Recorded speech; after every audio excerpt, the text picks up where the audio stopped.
Tonight on Access TV, it's Gotham Comedy Live. Get ready to laugh with Chris Monty, Ilan Altman, Yamanika Saunders, Michael Somerville. This week's host, Tom Arnold. Gotham Comedy Live, all happening right now. Ladies and gentlemen, Tom Arnold.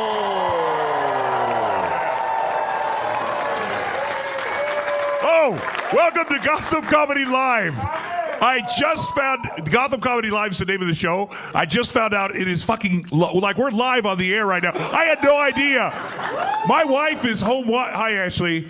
It's like having a fucking nanny cam on me at all times. Usually she has to go to Twitter to follow my movements, but tonight, oh my gosh.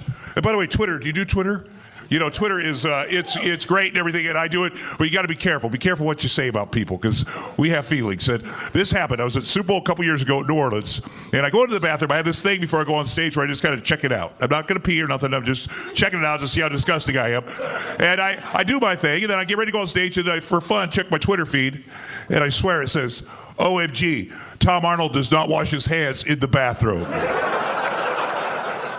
Listen, you can fucking murder someone in Hollywood, but if you don't wash your goddamn hands, you're out, okay? That's disgusting. So I'm like, hold the show. I got to fix this. So I go back in the bathroom, and it's like both the Manning brothers are in there. It's a Super Bowl. Aaron Rodgers is in there with his brother. There's some kind of brother thing going on. And about 20 other guys. I go, listen, fuckers, I don't know who just tweeted that I don't wash my goddamn hands. But let me tell you something. I didn't pee or anything, so technically I did not have to wash my hands. But I am washing them right now in front of you assholes. Please retweet that I wash my hands, okay? Please. Listen to me. I don't, that's disgusting. When you've been divorced 3 times, you do nothing disgusting. I am super clean. I don't do anything in front of my wife that can be taken. I don't fart anywhere near my wife. I fart outside. I used to be cocky. I used to fart on my first wife. I thought that was funny. It's not. Oh my gosh. Well, it's great. The first time when I realized this is live, like many years ago, the first time I hosted Saturday Night Live, which happened its 40th anniversary this week, which that's cool, right? And you dream your whole life you want to host Saturday Night Live, right? And then you're behind the door, and the great Don Pardo is counting down 10 seconds for that door to open and you to be live on TV, and you're like, what the fuck was I thinking? Oh my God, I'm going to ruin everything. I'm going to go out there and just lay down. Everybody will hate me. I'm not worried about that anymore because I got a baby. That guy fucking loves me. I could lay down right now. He wouldn't care. He loves me that much. It's unconditional love. He's just happy to have me. You need one person in the world that loves you unconditionally, right? Everybody. It takes the pressure off. I know it's going to end when he's a teenager, but I'll be like 90 years old then. I'm not worried about it.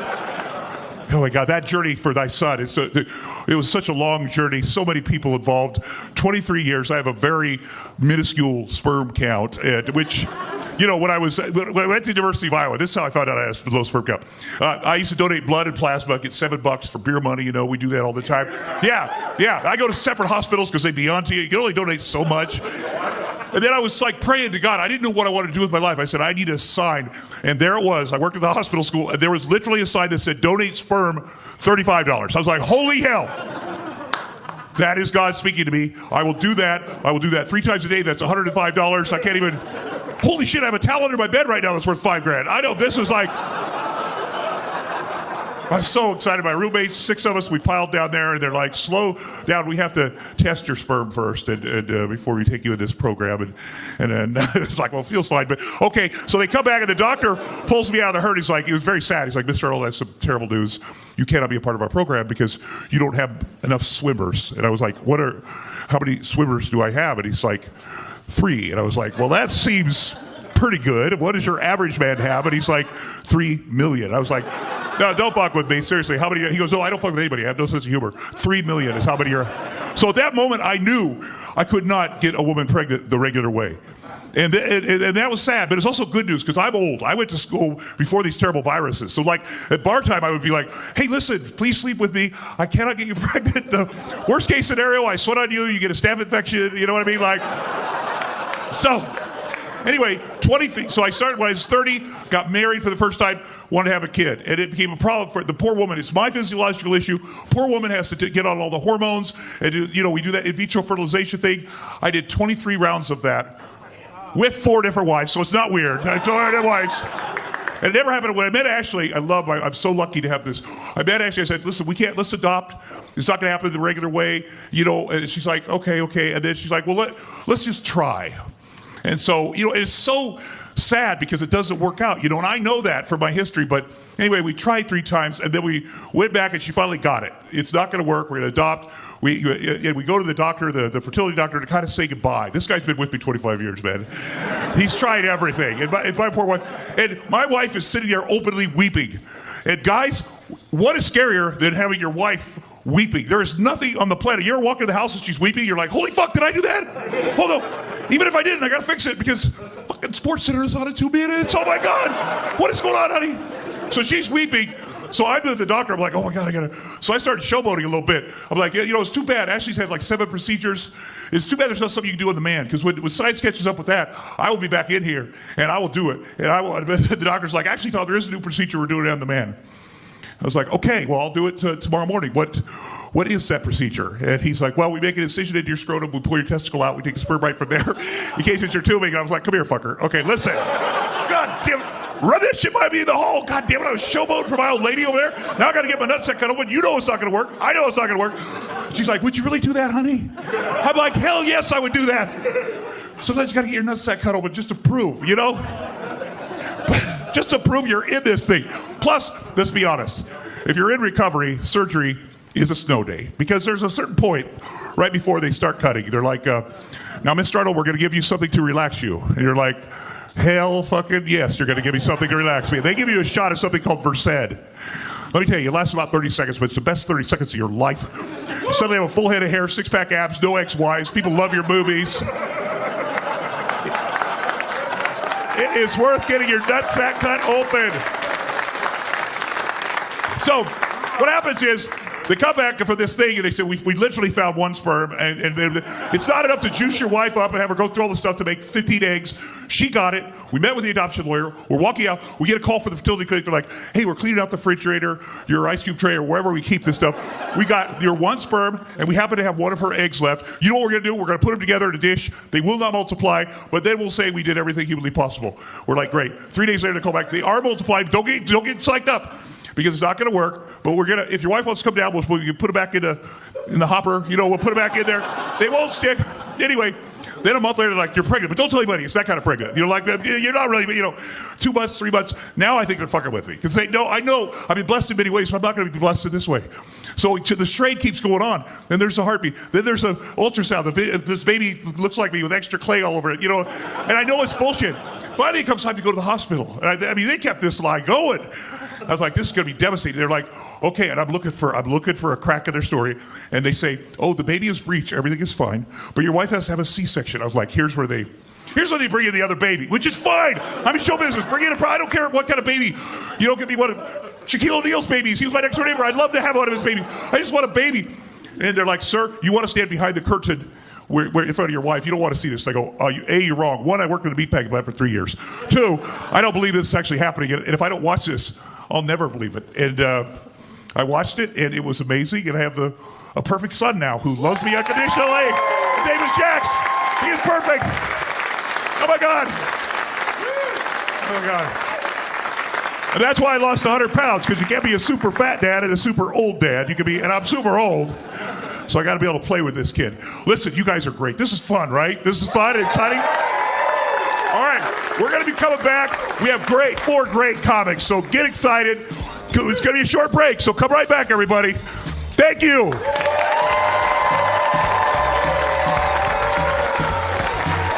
Stay tuned for more laughs on Access TV, live from the Gotham Comedy Club in New York City. Chris Monty is taking the stage when we return.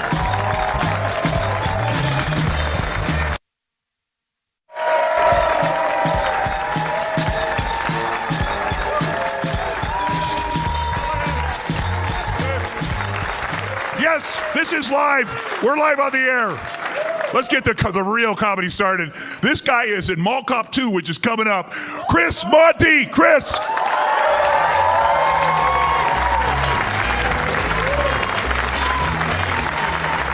Thank you. How are you? Good? Are you done with winter? I'm done with winter. You know what? I'm more done with the fact that my neighbors say the same question every day. Cold enough for you? No, it's not cold enough for me. I like when both my testicles are lodged in my throat. That's cold enough for me. I want to spit and have it freeze. That's my kind of cold. This is not cold. This is a tease.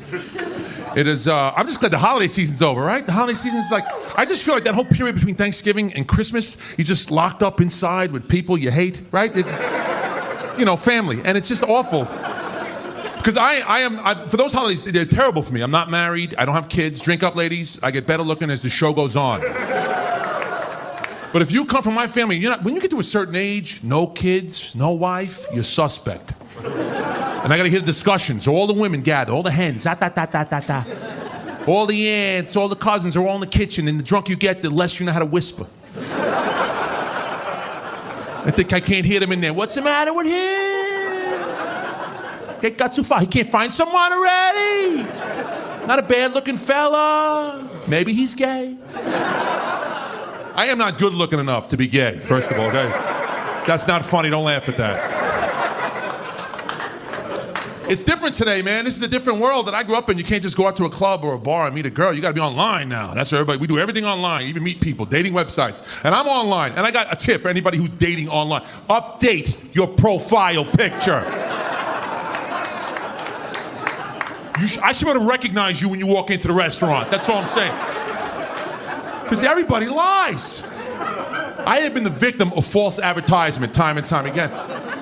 Because for those of you who aren't online dating, if you're hooked up already, good for you. It's just like Facebook. You put pictures up there of yourself and what you like, what you don't like, and then body type comes up. Ooh, body type comes up. And it says slim, thin, fit, athletic, curvy. That's a tricky word right there, curvy.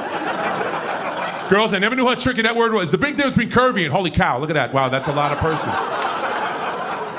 That's a big girl coming to me right now. That's a globe with feet is what that is. I don't know if I have enough money to feed her. I might have to hit the ATM on this one. That's a refrigerator with a head. I wonder if she ate the girl that was going to meet me tonight. I don't think that's the person I've been talking to all week online. I don't think so. And I'm not picking on you girls. I'm not picking. I love all women. I love all shapes, sizes, ages, ethnic background. I don't care. Just let me know what I'm getting. Right? Don't tell me you're selling me a compact car. And I show up to the lot and it's a friggin' boat. I'm gonna be a little upset. Because I don't lie. I don't lie at all. You go to my dating profile and it's all real. It's what it looks like right now. And the description will say tall, thin, receding hairline, big nose, huge penis. It's all there.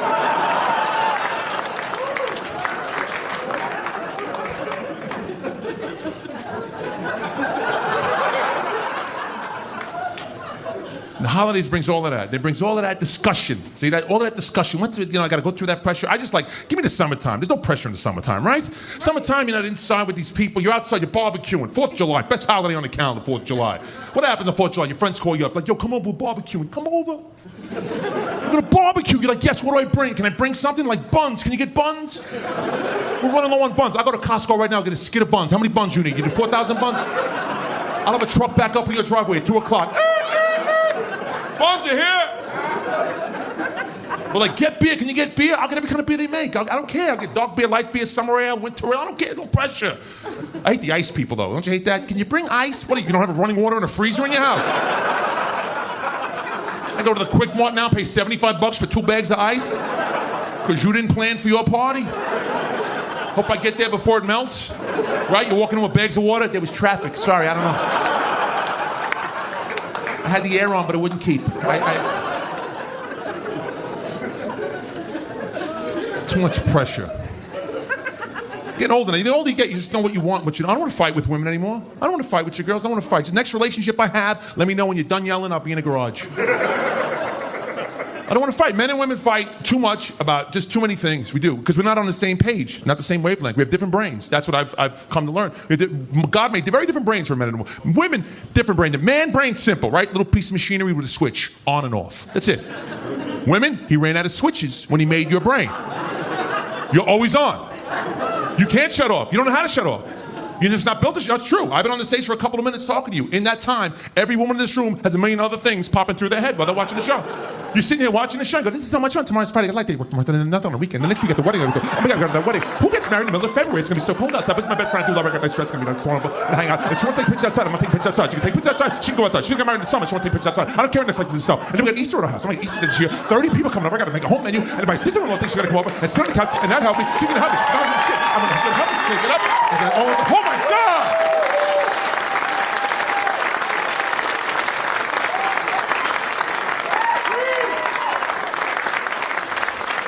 That's a woman's mind.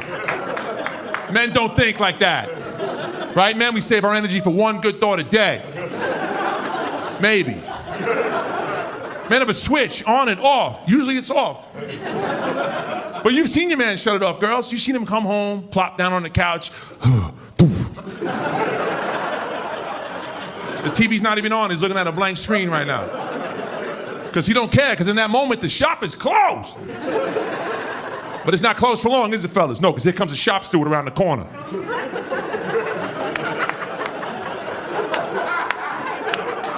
What are you doing in there? What are you thinking about? Nothing. Women do not comprehend nothing. The men are laughing, the women ain't laughing. Nothing. We just want silence. That's all we want. We love you, girls. We love you. We just want you to shut up for 5 minutes. That's all we want. 5 minutes of silence. There's a couple that I grew up next door to.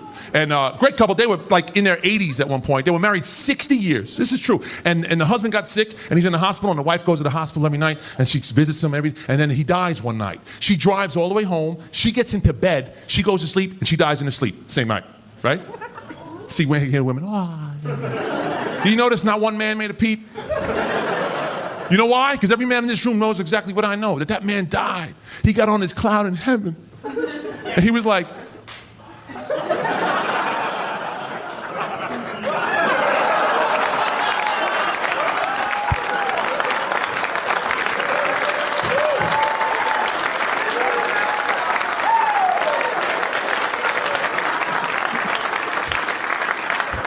that woman got on that cloud. I'm like, oh my God, this is our cloud. This is wonderful. We had a big cloud. We're going to put the furniture tonight. My man married. She married like a month ago. Oh my God, I'm going to have her over next week. We're going to have lunch. Oh my God. I don't want that, man. I want to keep it. You know what I like? I like when it's new. That's what I like. I like when it's new. When you first meet someone and it's new. Remember all the couples out here? Remember when you first met someone and you had hope? Remember in the beginning it's nice because you're in love and you hold hands, you talk, you shower together. Remember when you showered together? Remember when you wanted to shower together? That's great when you're new, right? It's like, come on, baby. You wash me and I wash you. It don't stay like that, does it? No, go home tonight, take a shower together. It's like, will you move your fat ass? You're hogging all the hot water. I'm shriveling up over here and freezing to death. Whose stupid idea was it to drink a bottle of wine and take a shower together? I got to pee and I'm not getting out. Move over. Thank you, I'm Chris Monty. God bless you.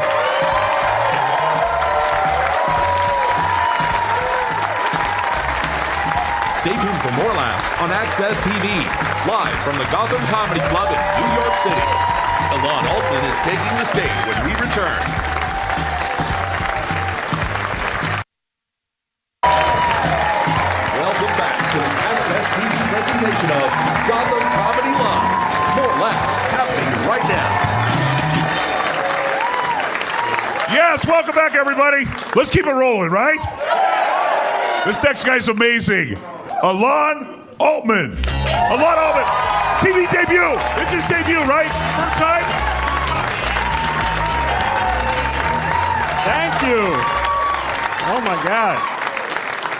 Thank you guys so much. I'm so happy you guys are here. I know a lot of you are visiting from other places, and I think one of the great things about New York is that we have so many visitors from foreign countries. Except that, like that guy, except that sometimes there can be misunderstandings because of the language barriers. That's why I always warn my female friends. I say, if you're going out somewhere and you're talking to a European guy, and he tells you that he has a hairpiece, he's not saying that he's wearing a toupee. Hairpiece is just the way that he pronounces herpes.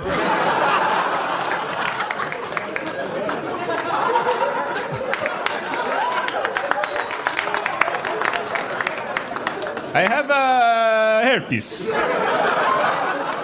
Would you like to see? You look like my wife. She has hairpiece too. A lot of people come to New York, they live here for a few months, and they start calling themselves New Yorkers. And that bothers me because I'm a real New Yorker, you know?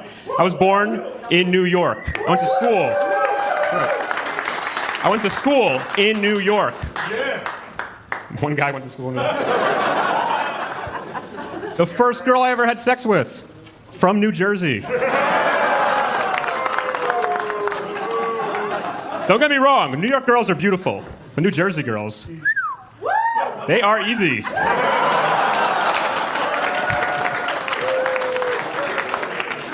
Usually you can tell where the Jersey girls are because they'll make some kind of moaning noise at that point to show that they disapprove of the stereotype, and because that's the noise that sluts make. So like I said, I went to school here, I went to public school, and public schools in New York are kind of rough. Like every year we'd have these police officers come to our classroom, and they would tell us not to do drugs, not to join gangs, and they'd always try to scare us by saying that if we went to prison, we were going to get raped every night by our 300-pound cellmate. And it was always about a big fat guy raping you. Like this was the worst case scenario. But I've been thinking about it. And if I had to get raped in prison, I would prefer the 300-pound guy. Because he's going to be out of breath in about 10 seconds. That's not so bad. I mean, as far as prison rape goes, that's like your best case scenario. The worst case would be if your cellmate was Sting. Because it is common knowledge that Sting practices tantric sex. So now you're talking about a 12-hour rape-a-thon. Which might not be that bad if he sings to you while he's doing it. I mean, I would normally never condone prison rape, but it is really hard to get Sting tickets. Might be worth it. It would be the ultimate pain and pleasure situation. You'd be like, oh my God, this hurts so bad. But I think Roxanne's coming up next. Love that song. That joke never really works with black audiences, and I think it's because Sting was the lead singer of The Police.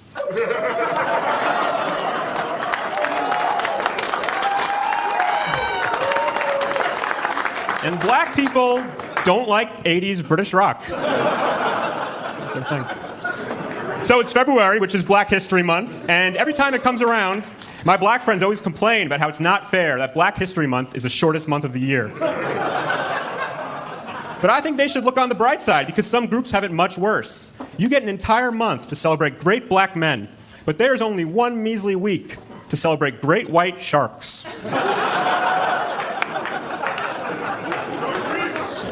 That's not fair.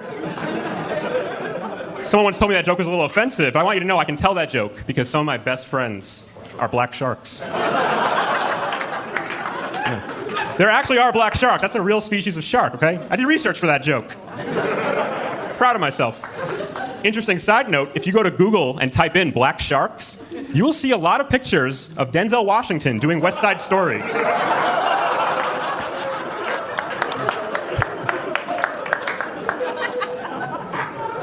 So my name is Alon, and that's an unusual name, so people always misspell it and mispronounce it. And that always gives me trouble when I go to places like Starbucks. Because at Starbucks, you've got to give them your name when you order a drink, and they always screw it up. So I'll try to help them out. You know, the guy at the register asks for my name, I'll spell it for him. I'll say it's E-L-O-N. 4 letters, simple enough.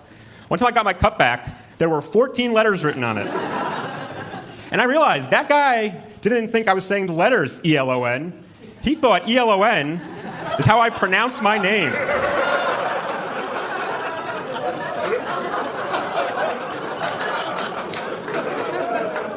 Yellowen. Like I'm a Norwegian pop star. What kind of name is Yellowen? But I gotta give credit to this guy. I admire the confidence that he had in his own abilities.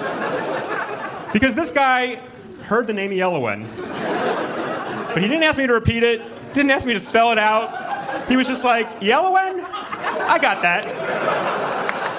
Let's see.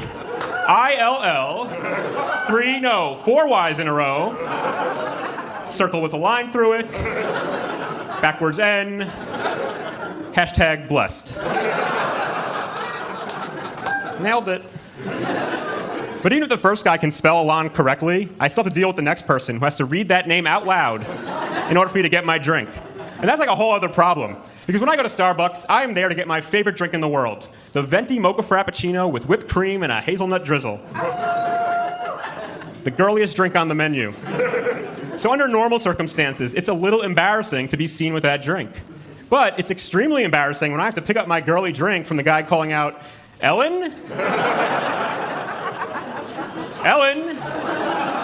I got a mocha frappuccino for some lady named Ellen." But the worst part of the whole thing is when I go to get that drink, and I look at the faces of the people around me, because they're all like this. As if they're thinking, yeah, that could be a woman. Lesbian haircut, girlish arms, definitely a chick.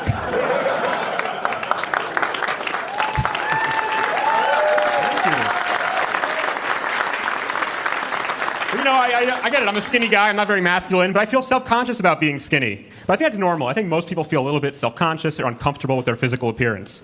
Really, only one group of people always talks about how proud and comfortable they are with their bodies, and that is fat women. And I never understood that. But the other day I was on the subway, and a fat lady sat next to me, and that's when I realized fat women are comfortable with their bodies because they feel like pillows.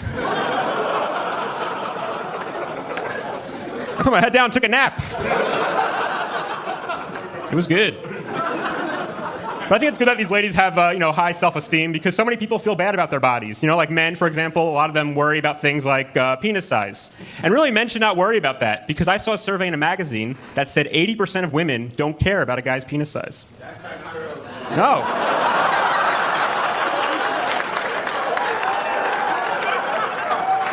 That lady said that's not true. She must be from New Jersey.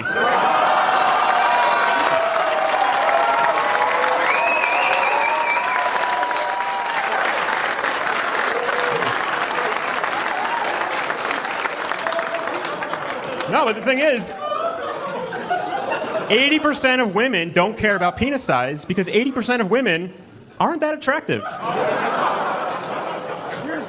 Just have realistic expectations. That's nice. You can probably tell by now I'm not very good at talking to ladies. That's really because I've been with my girlfriend for a number of years. And because of that, I try to live vicariously through my single friends. And what I've noticed is that some of my single friends are kind of creepy when it comes to dating. Like my one friend, he's a creep because he only dates girls that are several years younger than him. And when it comes to the age difference in a relationship, there's a thin line between what's acceptable and what is wrong. But he said he uses a mathematical formula to decide if a girl's old enough for him to date. The way it works is he takes his age, divides it by 2, and adds 7. And as long as a girl can do that math. All right, thanks a lot, guys. My name's Alon Altman.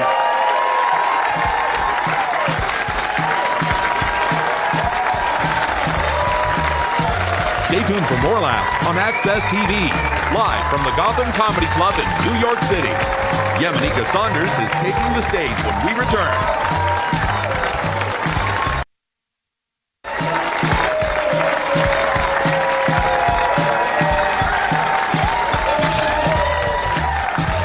You like Oxygen, the network? This is the funny girl, Yamanika Saunders.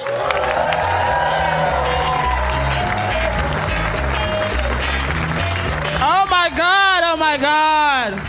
A lot of fat talk up here. Fuck them, okay? Fuck them. Yeah, fuck these dudes. Seriously, no, I'm sick of this fucking fat shaming. You, sir, fuck you, okay? I got a fat puss. I'll put it on your goddamn face. Shut the fuck up. Sorry, sir, I haven't eaten today. I'm hungry. That's what it was. I apologize. No, it's true. I'm on Weight Watchers, and I have to count my points, and I'm scared that they watching me right now. I don't know where the fuck they at and shit. I gotta always count my points. I had a turkey burger today at like 6 points, no bread. That's another 4 points. Half a piece of cheese, that's 2 points, because I want to suck dick later, and that's 10 points. So I have to be careful what I do. That's what it does, Because listen, no guy wants to hear, listen, don't come in my mouth. I don't have enough points today. Put it in this cup. And I'll have it tomorrow for breakfast. So I'm single. Yeah, I'm single. Oh, all my my girlfriends are married now. My last girlfriend that was single just got married, and I didn't think it was going to happen to her because she's unattractive. And no, ladies, it's nothing like seeing a marginal bitch walk off into happiness, knowing that the night before you had to kick your 2 cats out of the room so you could masturbate. This is where my life is. My grandmother tried to be positive, but she's like, oh, I'm praying about you being single. I'm keeping you in prayer. I put you on the prayer list at church. I was like, bitch, can you get my pussy off the prayer list at church? I'm praying over my pussy. I don't know what they're praying about. You know what I mean? Because they can't ask God to get me a big dick. That's what I need, a big dick, okay? I need security. That's what I need, a big dick. It's rough out here. I'm trying to be like, I want to be more like a lady. You know what I'm saying? You look like a lady. You look very demure. You smiling and shit. That helps. No, you're cute. You're very rapeable. That's what I want to be like, you know. Yeah. No, not me. I'm like a thug. You know what I mean? I don't know. You know what I'm saying? I don't know how to be like...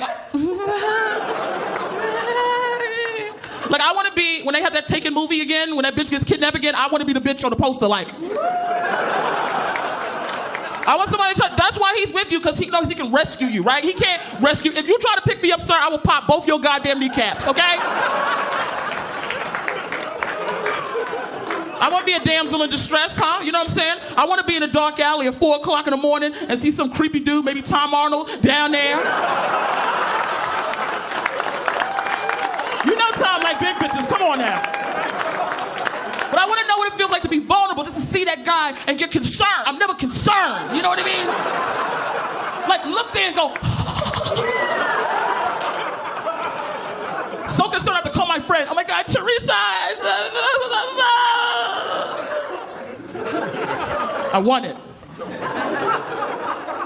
But it's not going to happen to me because I'm rough, okay? 4 o'clock in the morning, I'm in the alley with a creepy dude. He's down there going...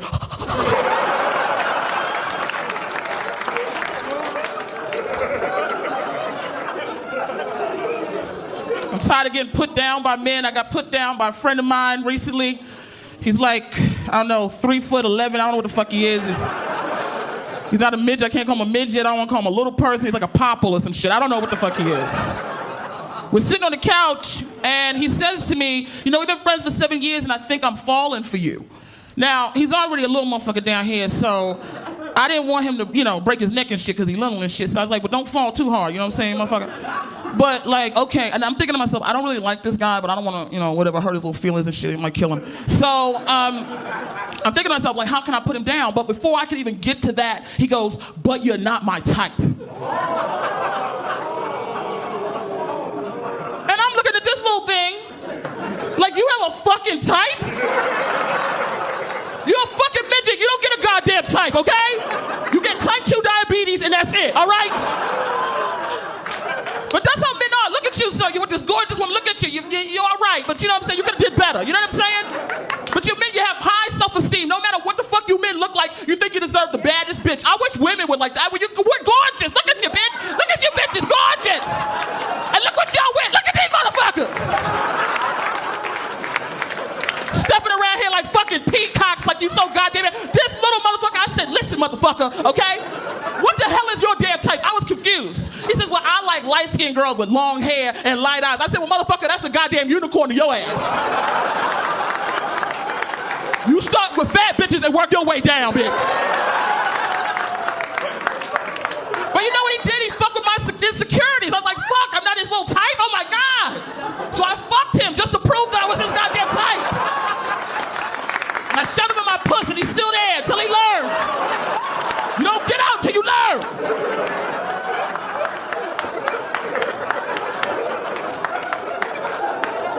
I'm tired of being a single bitch. I'm tired of putting my titties online. I'm sick of it. I've been on every site. I've been on OkCupid, Plenty of Fish, which I hate that site. I hate the name of that, Plenty of Fish. It sounds crazy. So you go on a date with a motherfucker from Plenty of Fish and you realize, oh, I get it, because all you motherfuckers been thrown back into the goddamn pond. I went on this one website called Nude Africa. She been on it, yes, girl.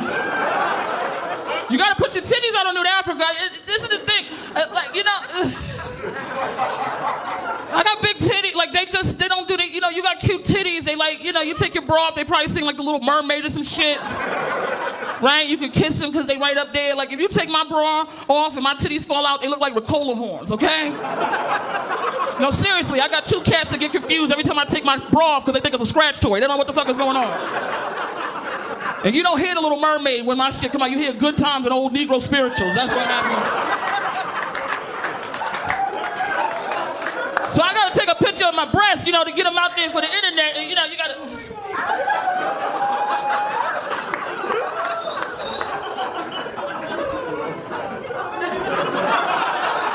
Hey, I got a camera phone, okay? I'm not professional. Like 45 minutes, you gotta get the nipple up.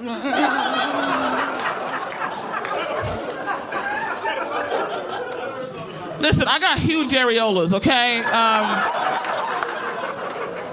So I took a picture of my titties. It didn't even look like a titty. It looked like Gary Coleman and shit.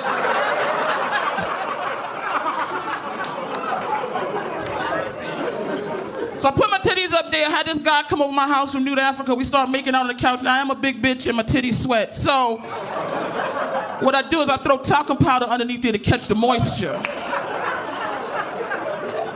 So the dude comes to my house, starts making out with me. He lifts up my titties and all these powder crumbs come falling out on the couch. And he don't really know me, but I'm too embarrassed to tell him it's powder crumbs. So I just told him it was cocaine and I tried to sell it to him for $20. You guys have been so awesome. Thank you.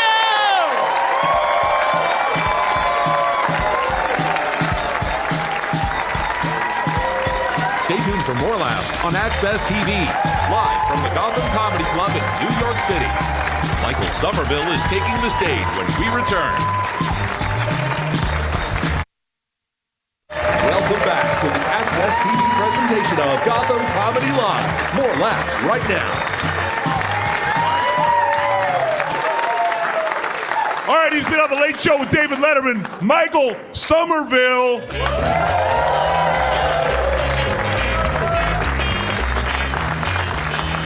Yes, indeed. Thank you all very much. I had a good day today. I officially gave up on my New Year's resolutions. Yeah, I was going to train for a marathon. And today I was like, no, I'm not.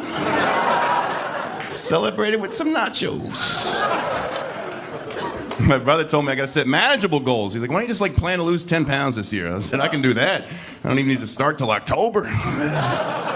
Very doable. I gotta start the diet though. You know it's time to diet when you unbutton your pants and the zipper opens itself. That's the point we're at. Although I find my definition of being in shape is changing as I get older. Like when I was 18, I wanted to look great when I was naked. Now I just want to look good when I'm dressed. I think eventually I'll be happy to look fine from a distance.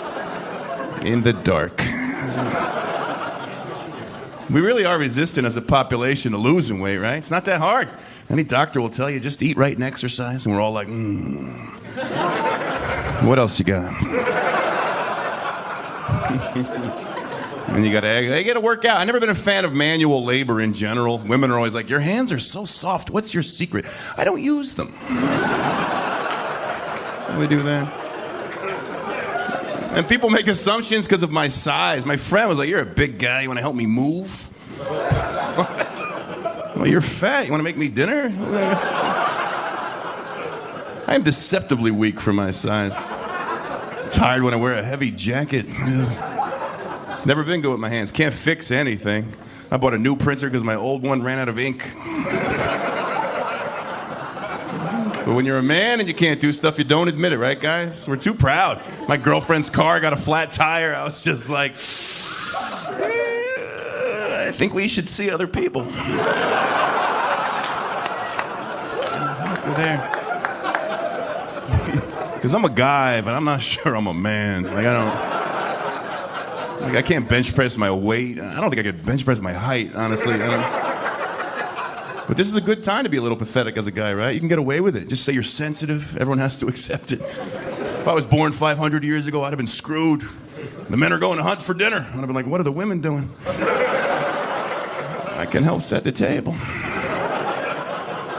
That's why this is a good job for me. Low impact. Plenty of rest. If you're not getting enough sleep, you should become a comedian. This is all I have to do today, then I'm going back to bed. I've only been up for an hour. I just love sleep, right? It's the best thing on the planet. Get so proud of myself, right? Yeah. You didn't even clap for me when I came up, but you're clapping for sleep. I love it. I just love myself after a good sleep. I walk around beaming. Everyone's like, you fall in love. No, slept 14 hours.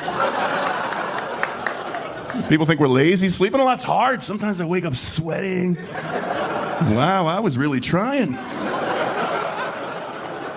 I'm just not used to sharing my bed. That's the adjustment, right? You grow up sleeping alone, you get good at it. When you get in a relationship, you got a whole other person on the mattress. My girlfriend now, we don't live together because we're Catholic. But she sleeps over sometimes because they're not that Catholic. Sleep over, she won't even ask. She'll just curl up next to me, and I'm like, can I help you? I want to sleep like spoons. I want to be the only utensil in the drawer. And then she complains, I'm cold, go home. She's a morning person. They are the worst. First time she slept over, she got up at 5 a.m. Started making coffee. I thought she was sleepwalking. I go to the bathroom. She assumes I'm up for the day. Hey! How did you sleep? I'll tell you when I'm done. This is just halftime. Because this is what I do. I stay up late. I sleep in. She's always telling me what she did to make me feel like I missed something. 6 a.m. I went for a run. I had the whole park to myself. It was magical. Oh, yeah. Well, at 6 a.m. I was a pirate.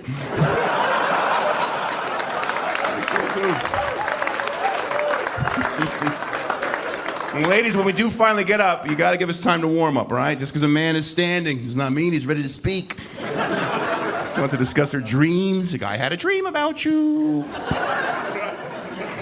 Did you have a dream about me? You're supposed to be honest, right? I was like, I don't think that was you.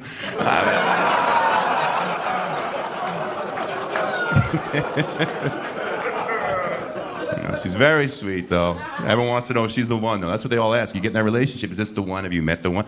I don't know how you're supposed to know, right? There's 3 billion women in the world. I've dated 7 of them. Statistically, I doubt it. They say you're supposed to marry your best friend. I don't know how Mark's going to feel about that.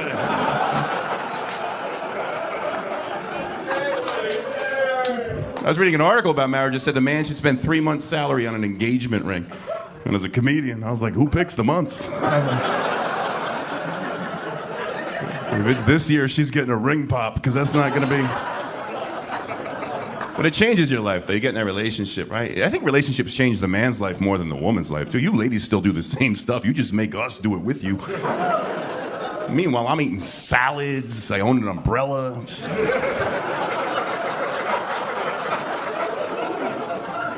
Got to make plans now. I never had plans when I was... Remember being single? What are you doing Friday? I'll tell you Saturday. Got to talk on the phone. Hate the phone, right, guys? Phone's for information. Tuesday, 2 o'clock, goodbye. She wants to chat 20 minutes about emotions. How do you feel right now? Suddenly I'm stressed.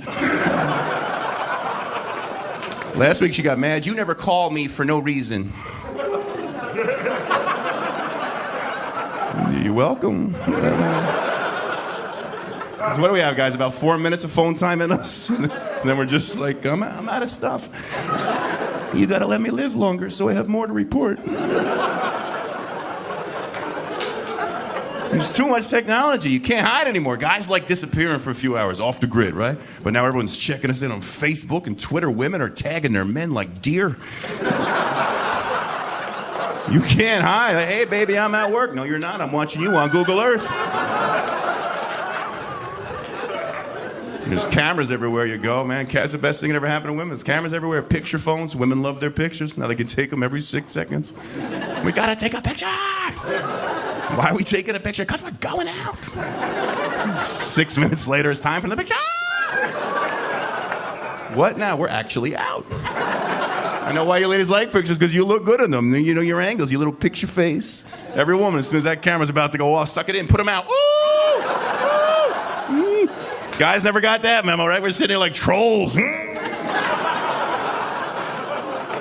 Picture comes back all purple and bloated. Were you choking? What happened to you? So you just gotta have fun, right? That's the key. Have fun in your relationship. Marilyn Monroe said if you could make a woman laugh, you can make her do anything.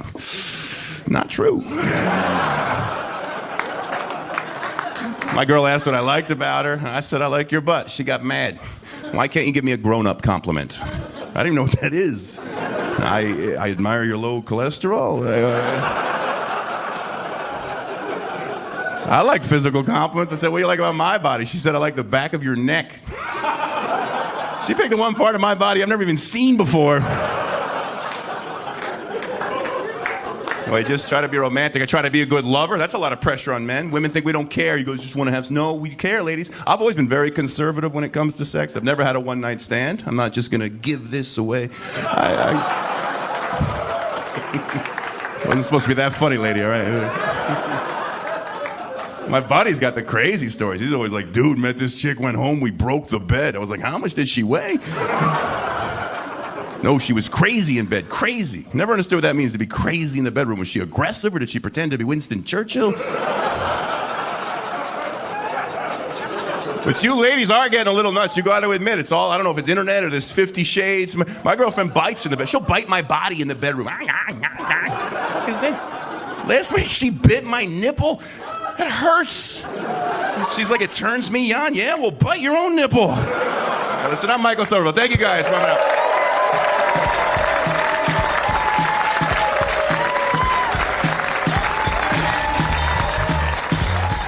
Stay tuned for more laughs on Access TV, live from the Gotham Comedy Club in New York City. What? Yes. Oh, my God. This was so fun. This is so much fun. Thank you. Thank you, Gotham Comedy Live. Thank you, guys. Got a lot of new friends here. Yeah, you guys were amazing. Why don't we bring up the comics? Come on up here, comics. These guys are, yep, come on.